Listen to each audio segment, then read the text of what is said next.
Practice seeking out open space on the court in this game we call island hopping.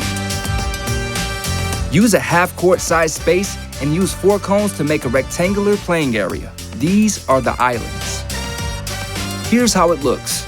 Choose 2 players to be pirates and send them to the middle. Give the rest of the players balls and space them out among the 4 islands. Are you ready? Go! On your call, they start dribbling from cone to cone while the pirates try to tag them. Tags only count when players are between cones. The islands are safe. When a player gets tagged, they set their ball to the side and become a pirate. You gotta go! Get off your island! Got him! We got another pirate! Play until everyone has been caught, then pick 2 new pirates and start again. Island hopping takes most tag games to the next level, pushing players to choose where they want to go and how to get there. In the actual game, ball handlers use quick decision-making to choose where to go on the court to protect the ball and help the team score.